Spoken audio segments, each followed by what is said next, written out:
Today I'm going to be doing a review of my Saint Remy easel. You can see it sitting back there. It is my favorite easel I've ever had. The thing is though, I had a little bit of hesitation before buying it because it's kind of an expensive easel. On Amazon they have them for sale right now for around $290.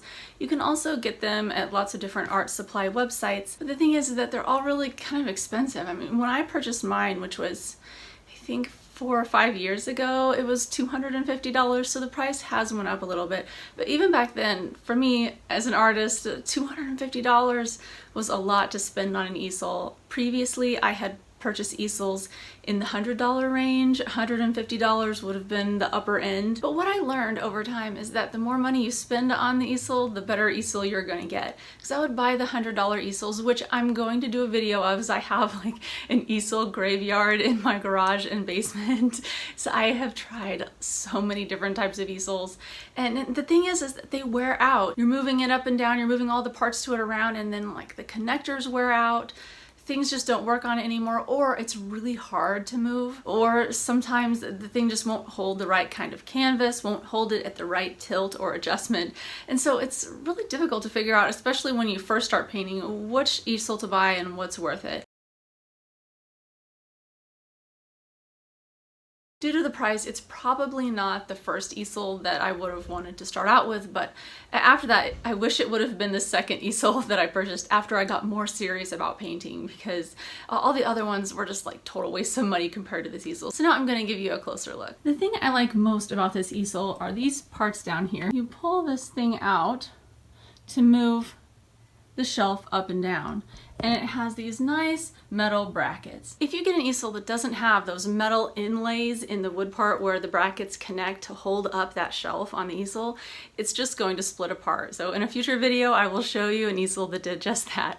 Also, what's really nice about the Saint Remy easel is that it's an H-frame easel. Now there's all different types of easels, but H-frame easels, if you notice, it looks kind of like an H when you look at it head on. H-frame easels are really sturdy because they have a really nice base, so if you're moving it around a lot or if you're working on it, you don't have to worry about it tipping over. I also like it because I use that area down there for storage, because you don't really step down there and it's just kind of a waste of space, but if you use it for storage, then you're not wasting it.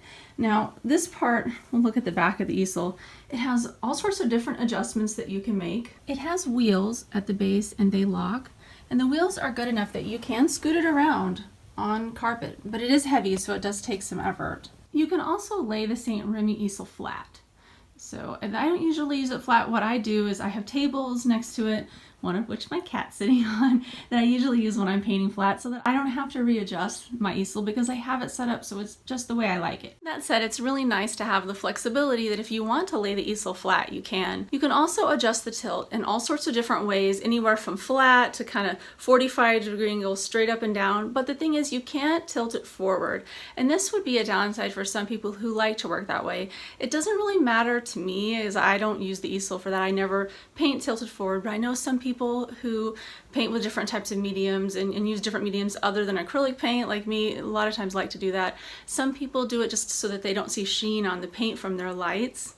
So yeah, it just kind of depends on how you like to work. But for me, since I don't need it to tilt forward, it's not a downside. The biggest downside I see is for people who are having mobility issues, arthritis, tendonitis. I'm one of those. I have tendonitis basically everywhere due to an autoimmune condition and just a lot of painting. And so for me, it's hard to move this easel around. It's really heavy. And that's a benefit because it's not going to wear out, but it's also a negative. And so it's like, you know, to lay the whole thing down, which I'm not showing you in this video, it's quite a process. It's like really big in my studio.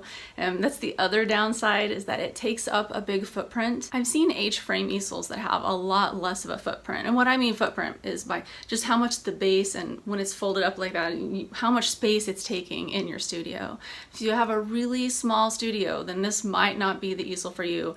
I have my studio in my house, but it's in a large master bedroom. The other thing is that if you have short ceilings, this easel might not be for you, because even at its shortest height, you have to have, I think it's like 78 inches at its very most minimum. So it just kind of depends. Some people like to work in basements with shorter ceilings and things like that.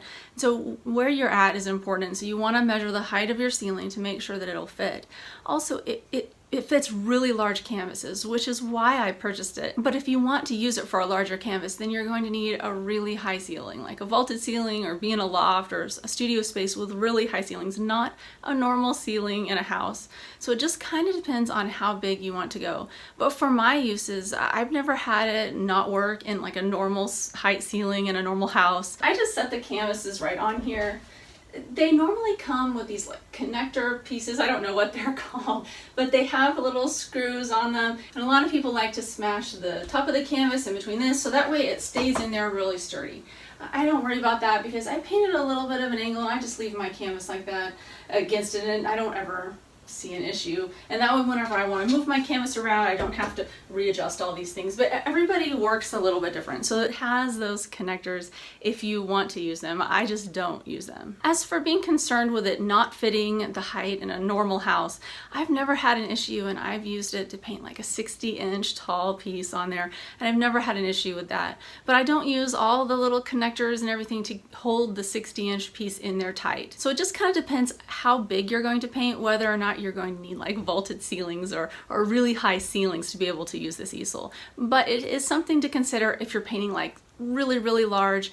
You might need to see what the maximum height requirement is to be able to properly use the easel, and make sure your space will match those requirements. As for assembly, I don't ever put together my easels myself because physically I just can't do it. I don't have the strength, and with the tendonitis and everything. But my fiance Greg, I'm lucky because he puts them all together for me. And I asked him before I made this video how hard it was to put together in comparison to other easels that he's put together for me. He said the Saint Remy easel was easy to moderate compared to other easels, and that from what he remembered, and it's been a while, but from what he remembered, it took about an hour or so to put together, and the directions were sufficient. He was able to do it without that much effort. But one thing is, it might be good to have like two people there to help. One person who can be putting together parts of the brackets, and the other person who can be lifting the mast. Because this mast, when you're putting them together, this is a separate piece than the base, and you have to screw in these little screw kind of handle brackets over here on the side so that it will hold it together. And so you have to be able to lift that up and feed all these screws and bolts and things through there at the same time. In closing, I hope you found this video helpful. If you would like more information on where to purchase a Saint Remy easel, I have links in the description. I'd also love to hear your thoughts on H-frame easels, and if you found one that is a little bit more affordable than the Saint Remy, and if it works good for you. Alright, thank you so much for watching. See you next time.